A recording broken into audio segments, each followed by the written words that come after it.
Welcome to my channel the knowledge hub. আগের ক্লাসে আমরা শিখেছিলাম পাস্ট পারফেক্ট টেন্স সম্পর্কে।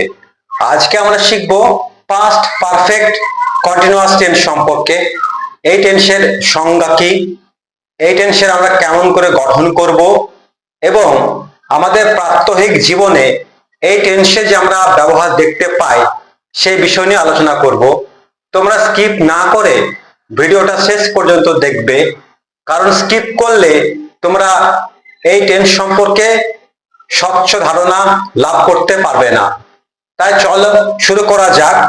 পাস্ট পারফেক্ট কন্টিনিউয়াস টেন্স, এই টেন্সকে বুঝতে হলে আগে আমাদেরকে একটু জানতে হবে প্রেজেন্ট পারফেক্ট কন্টিনিউয়াস টেন্স সম্পর্কে, যেটা আমার আগের ভিডিওতে আমি বলে দিয়েছিলাম। সেখানে কি এসেছিল যে পয়েন্ট অফ টাইম আর ডিউরেশন অফ টাইম, এই দুটো কথা কিন্তু সেখানে বলা ছিল।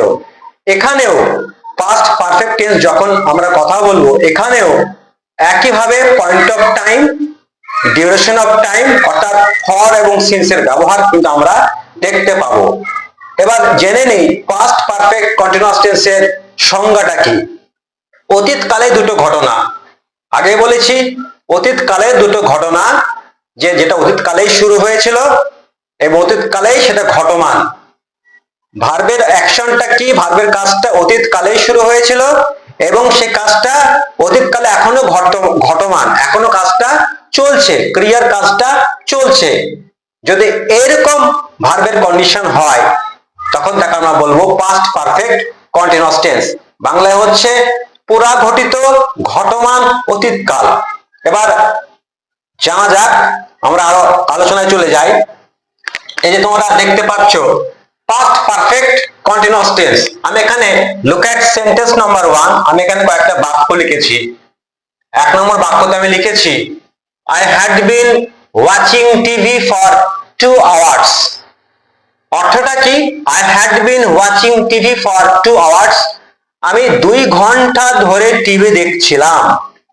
তাহলে এই যে বাক্যটা ফলো করো, এখানে যে I had been watching TV for 2 hours, এই যে এই অংশটা যে ফর 2 আওয়ার্স, এই অংশটাকে বলছে কি ডিউরেশন অফ টাইম। একটা নির্দিষ্ট সময়ের কথা কিন্তু বলা হয়েছে যে আমি পড়ছিলাম কতক্ষণ ধরে, 2 ঘন্টা ধরে। এই যে 2 ঘন্টা ধরে, এটাকে বলছে কি পয়েন্ট অফ ডিউরেশন। আমরা যখনই পাস্ট পারফেক্ট কন্টিনিউয়াস টেন্স বা প্রেজেন্ট পারফেক্ট কন্টিনিউয়াস টেন্স এই টেন্সগুলো নিয়ে আলোচনা করব, তখন এই পয়েন্ট অফ টাইম আর ডিউরেশন অফ টাইম এই ব্যাপারটা কিন্তু চলে আসবে। যেমন এখানে কি চলে আসছে যে I had been watching TV for 2 hours, আমি 2 ঘন্টা ধরে টিভি দেখছিলাম। তাহলে আমরা টিভি দেখা কাজটা কিন্তু অতীতকালেই শুরু হয়েছিল এবং এই কাজটা কিন্তু অতীতকালেই ঘটছে, এই সেন্স কিন্তু এখানে বোঝানো হচ্ছে। আর সে কারণে এটা কি পাস্ট পারফেক্ট কন্টিনিউয়াস টেন্স। যেমন আগে বলেছি I had been watching TV for 2 hours, আমার টিভি দেখা কাজটা কি হয়েছে, আগে শুরু হয়েছে এবং অতীতকালে কাজটা এখনো চলছে। এরকম যদি সেন্স আমরা বুঝতে পারি তখন সেটা হয়ে যাচ্ছে পাস্ট পারফেক্ট কন্টিনিউয়াস টেন্স।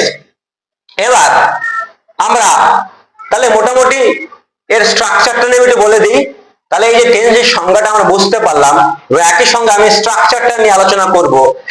এই যে তোমরা দেখতে পাচ্ছ, যখন আমি অ্যাসার্টিভ সেন্টেন্স বা অ্যাফার্মেটিভ সেন্টেন্স, যাকে আমরা হ্যাঁবাচক বাক্য করি, সেই ক্ষেত্রে পাস্ট পারফেক্ট কন্টিনিউয়াস টেন্সের গঠনটা কি হচ্ছে, প্রথমে একটা সাবজেক্ট বসবে। তোমরা দেখতেই পাচ্ছ প্রথম কাজ হচ্ছে সাবজেক্ট।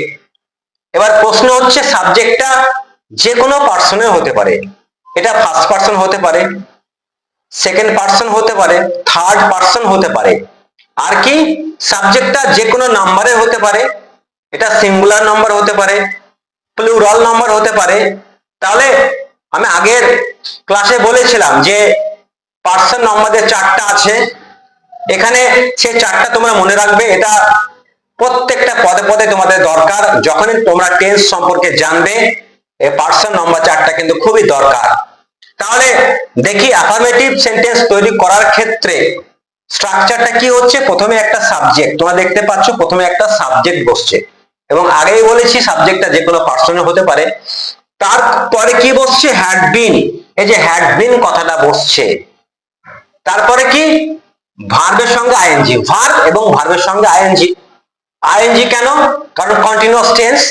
আমি আগের ক্লাসে বলেছিলাম যখনই কন্টিনিউয়াস টেন্সের আলোচনা চলে আসবে তখন always you have to add ING to the basic verb. তোমাকে সর্বদা মূল ভার্বের সঙ্গে আইএনজি যুক্ত করতে হবে।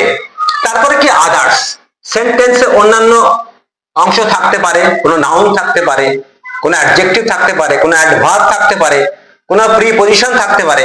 তাহলে মূল যে কথা সেটা কি হচ্ছে যে যখন আমরা অ্যাসার্টিভ সেন্টেন্স তৈরি করছি সেক্ষেত্রে গঠন তাহলে কি হচ্ছে, প্রথমে একটা সাবজেক্ট, তারপরে হ্যাড, তারপর ভার্বের সঙ্গে আইএনজি, তারপরে আদার্স।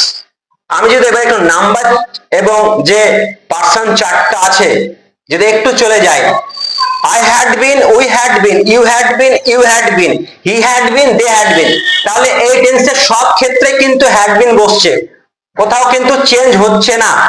তাহলে মনে রাখতে হবে had been টা সব ক্ষেত্রেই বসছে এবং কি মূল ভার্বের সঙ্গে যখনই আমি ভার্বটা ব্যবহার করব যে মনে রাখতে হবে ভার্বের সঙ্গে কি হচ্ছে আইএনজি যুক্ত করতে হবে। এটা কিন্তু খুব গুরুত্বপূর্ণ একটা কথা। যখনই আমরা পাস্ট কন্টিনিউয়াস টেন্স নিয়ে কথা বলবো সেটা প্রেজেন্টের ক্ষেত্রে হোক বা পাস্টের ক্ষেত্রে হোক বা ফিউচারের ক্ষেত্রে হোক, ভার্বের সঙ্গে কিন্তু মূল ভার্বের সঙ্গে সর্বদা আমরা কি করব আইএনজি যুক্ত করব। এবার ধরে নিই আমরা নেগেটিভ সেন্টেন্স গঠন করব, সেই ক্ষেত্রে স্ট্রাকচারটা কি হবে, আমি এই বাক্যটা যদি ধরে নিই I had been watching TV for 2 hours, এই বাক্যটাকে আমি যদি নেগেটিভ করি তাহলে কি হচ্ছে যে আমাকে এইখানে হ্যাড এর পরে কি আমি নট বসাবো, হ্যাড এর পরে নট বসাবো। বাক্যটা যখন নেগেটিভ হচ্ছে তোমরা একটু ভালো করে শুনে নাও, তখন কি হচ্ছে প্রথমে সাবজেক্ট, তারপরে হ্যাড, তারপরে কিন্তু নট বসছে। কেউ যদি বলে হ্যাড বিন এর পরে কিন্তু নটটা কিন্তু না, তাহলে আমাকে জানতে হবে যে আমি যখন নেগেটিভ সেন্টেন্সটা তৈরি করছি তখন নটটা কোন জায়গাতে বসছে। এটা কিন্তু খুব গুরুত্বপূর্ণ একটা বিষয় যে হ্যাড এবং বিনের মাঝখানে কিন্তু আমরা কি বসাচ্ছি এই নটটা, হ্যাড এবং বিনের মাঝখানে। এবার কেউ যদি হ্যাড এবং বিনের পরে বসায় তাহলে সেটা কিন্তু হচ্ছে না, সেটা কি অক্সফোর্ড ইংলিশ গ্রামাটিক্যাল রুলস এর বিরুদ্ধে সেটা চলে যায়।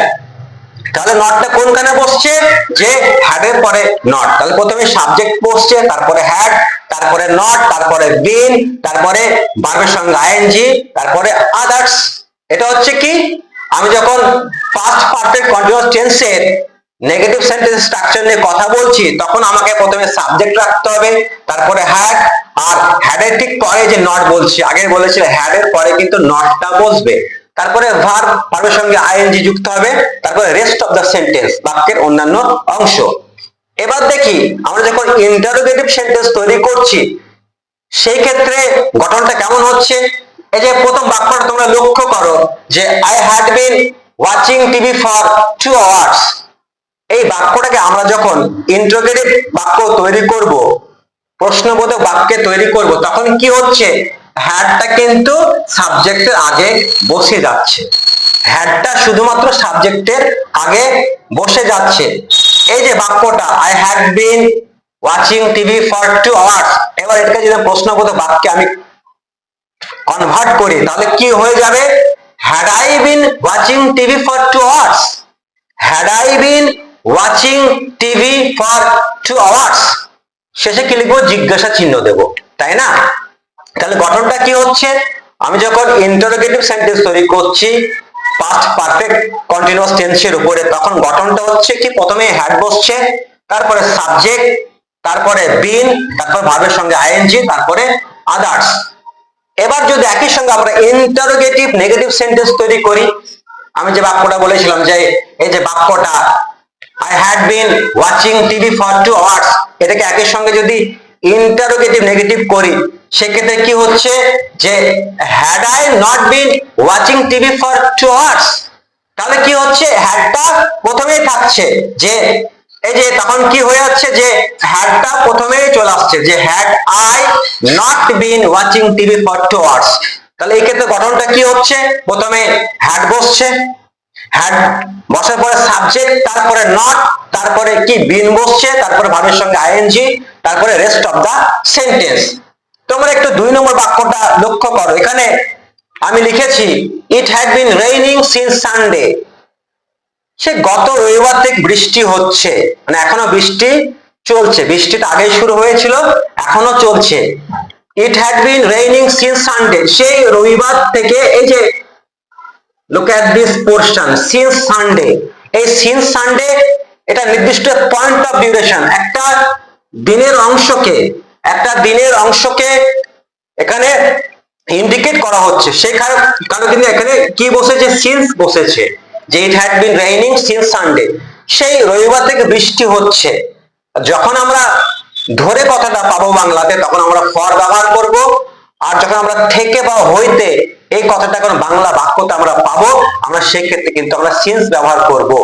তাহলে মোটামুটি যে মূল কথা সেটা কি হচ্ছে, সেটা হচ্ছে এই টেন্সের যে স্ট্রাকচার, সেই স্ট্রাকচারটা কি, যে বাক্যটা ইট had been raining since Sunday, তাহলে যখন আমরা পয়েন্ট অফ টাইম উল্লেখ করছি তখন আমরা কিন্তু সিন্স ব্যবহার করছি। তাহলে মোটামুটি যে কথা হচ্ছে এই যে পাস্ট পারফেক্ট কন্টিনিউয়াস টেন্সের উপরে, তার গঠনটা মোটামুটি সাবজেক্ট হচ্ছে হ্যাড বিন, মূল ভাবের সঙ্গে আইএনজি যুক্ত করছি। যখন আমরা ইন্টারোগেটিভ সেন্টেন্স তৈরি করছি সেক্ষেত্রে হ্যাডটা প্রথমে বসছে, তারপরে সাবজেক্ট, তারপরে কি বিন, তারপরে ভার্ব প্লাস আইএনজি, তারপরে রেস্ট অফ দা সেন্টেন্স। আবার যখন আমরা নেগেটিভ বাক্য তৈরি করছি এই টেন্সের উপরে, তখন কি করছে, সাবজেক্ট, তারপরে হ্যাড, তারপরে নট, তারপরে বিন, তারপরে মূল ভার্বের সঙ্গে আইএনজি, তারপরে রেস্ট অফ দা সেন্টেন্স। আশা করি তোমরা বুঝতে পেরেছো। আমি তোমাদেরকে একটা টাস্ক দিচ্ছি, তোমরা এই কাজটা অবশ্যই করবে এবং আমার ইনবক্সে গিয়ে তোমরা কমেন্ট করবে। আমি দেখবো তোমরা আমার ক্লাস থেকে কতটা শিখছো, অবশ্যই আমাকে চেক করতে হবে। যে আমি যেটা বাক্য দিয়েছি বাংলাতে, তোমরা এই টেন্সে পাস্ট পারফেক্ট কন্টিনিউয়াস টেন্সে তোমরা কনভার্ট করবে, বাড়িতে করবে। যে আমি দিয়েছি শিক্ষক আসার আগে রূপা খেলা করছিল, আমি স্কুল যাবার পর সে বই পড়ছিল। এই যে দুটো বাক্য আমি দিলাম, শিক্ষক আসার আগে রূপা খেলা করছিল, আমি স্কুল যাবার পর সে বই পড়ছিল। তোমরা এই টেন্সের উপরে সাজাবে। আর আবার একটা কথা বলছি, তোমরা যত বেশি প্র্যাকটিস করবে এই টেন্সের উপরে, কারণ tense is nothing but based on the more and more practice. If you practice more and more the idea about tense, it will seem to you more clear and more effective. তাহলে কি বলছি, তোমাকে বারবার practice করতে হবে। আমরা আবারও এরকম ভিডিও নিয়ে তোমার সম্মুখে আসবো, পরের ক্লাসে আবারও দেখা হবে। আজকে এই পর্যন্ত থাক। So best of luck, the knowledge থাক।